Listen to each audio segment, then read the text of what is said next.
Do harnesses cause dogs to pull on lead? Well, here's the thing. My dogs wear harnesses and they don't pull on lead. So what that tells me is that harnesses don't cause dogs to pull on lead because there's loads of dogs out there on harnesses not pulling. Now, the theory behind it kind of comes from something called the opposition reflex, which isn't really a reflex at all, but that's what we call it. And what that's all about is with dogs, if a pressure is applied to them in one direction, they will then apply pressure in the opposite direction. So if you pull on the dog's lead, they're going to pull back against you. That's kind of the idea. And this is used to say that if you put a dog in a harness, the opposition reflex means they're going to pull on lead. However, pressure can be applied to a collar as well as a harness. So it's a little bit, I can't quite see why a harness is so different from a collar. I do wonder actually if it's because things like sled dogs tend to wear harnesses. Now the reason for that is because if they wore a collar, they wouldn't be able to breathe, which would be pretty silly if you want a dog to pull something somewhere. So that's kind of why they wear harness. They're also very specifically designed harnesses for that kind of pulling thing. So there's been actually some research done, and I'll put a link. So if you want to have a look at it, I'll put a link in the description, that has actually found that there is no difference in pulling between dogs wearing a harness and dogs wearing a flat collar. So that's something that we're really starting to know, that collars are no more effective at preventing pulling. When a dog pulls on a harness, it feels pretty miserable for us. Of course it does, it's horrible. But when they pull on a collar, it's going to choke them. And the physiology of a dog's neck is actually really, really similar to ours. So you can imagine, if you put something around your neck like that and then pulled on it, it feels really horrible. And that's kind of how things around the dog's neck, putting pressure on it, that's kind of how they work. They cause the dog discomfort. So they sort of suppress the reasons why the dog's pulling. And that's kind of the crux of the matter. The only real way to stop a dog from pulling on lead is to work out why it's pulling in the first place. There are loads of different reasons that they might be pulling on the lead. So we need to get to the bottom of that, and then it's about training. It's not about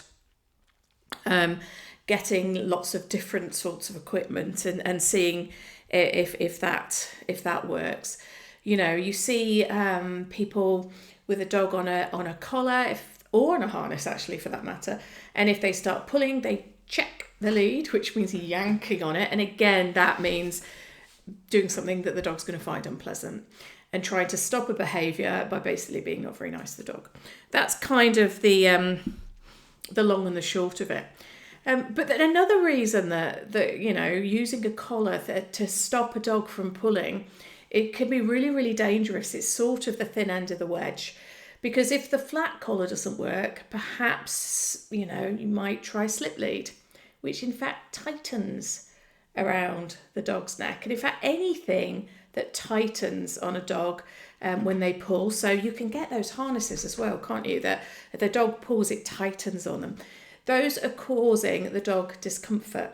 And that is how they work. And, anybody can say till they're blue in the face, they're fine if they're used properly. My question and response to that was, if it's not by causing discomfort, how do they work? What's the point of them? They work because they cause discomfort. Okay? And what's even worse than that is they don't even work very well, because the dog will become desensitized to them. And then what happens is that you'll start going, okay, so if the slip lead didn't work, what am I going to do now? Oh, should we try a prong collar?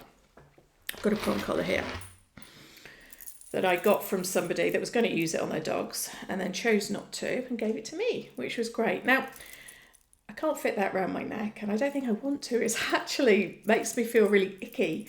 But what I can do to show you is put it around my arm. So if I put the prong collar around my arm and then I just pull on it, I can tell you now, I mean, look, it's really unpleasant. I'm not putting that much pressure on it. It's really seriously unpleasant. It does not feel nice. And I've got actual, you can see there, can't you? I've got indentations on my arm just for those couple of seconds of having that and a little bit of pressure applied. Nothing major, just a little bit of pressure. And yeah, it isn't nice. And as I said, our dogs' necks are very similar to ours. There are some prong collars actually. If you look at these, this has got those little plasticky bits over the prongs. There are some that don't have those. They're even more unpleasant. It's just a torture device basically. I've heard people say that the skin on dogs' necks is much thicker than ours, therefore it's all okay. And that is just wrong. There's no two ways about it. It's just factually incorrect. Dog's skin is 3 to 5 cells thick. Human skin is 10 to 15 cells thick. Those are just facts. So there we go. Now you might also have heard that harnesses can be bad for dogs, and that's actually that's true. Yeah, absolutely. Anything that you put on a dog is going to impact how they move.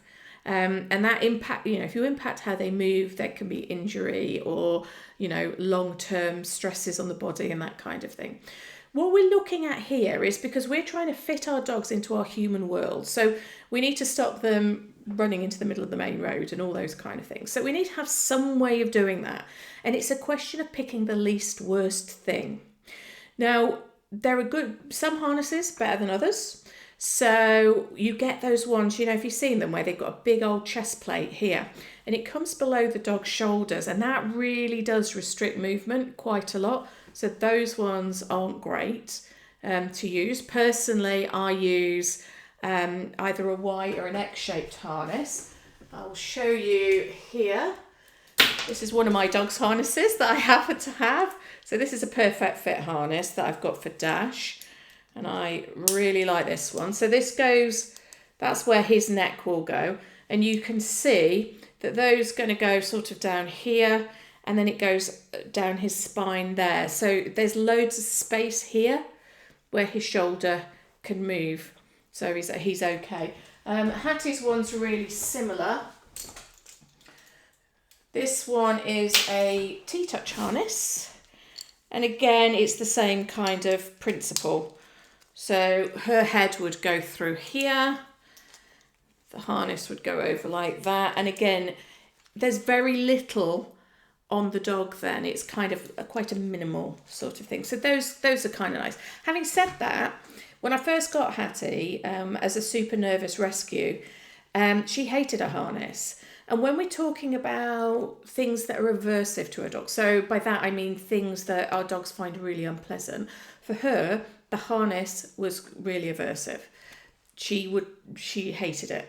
So she wasn't a puller, and I would never walk a dog that pulled a lot on anything around their necks, just anything around their necks at all.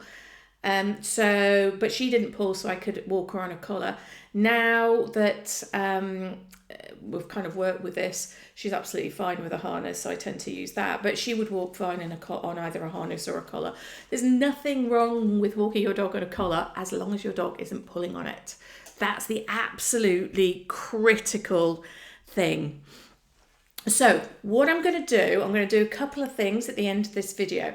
In the description, I'm going to put a link to a course that we do here at Barking Up the Right Tree online called Walks Without Worry, which is all about how to do that crucial training to stop your dog pulling on the lead.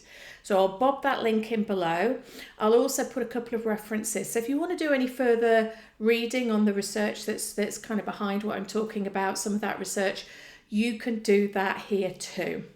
So yeah, I hope you found that super informative.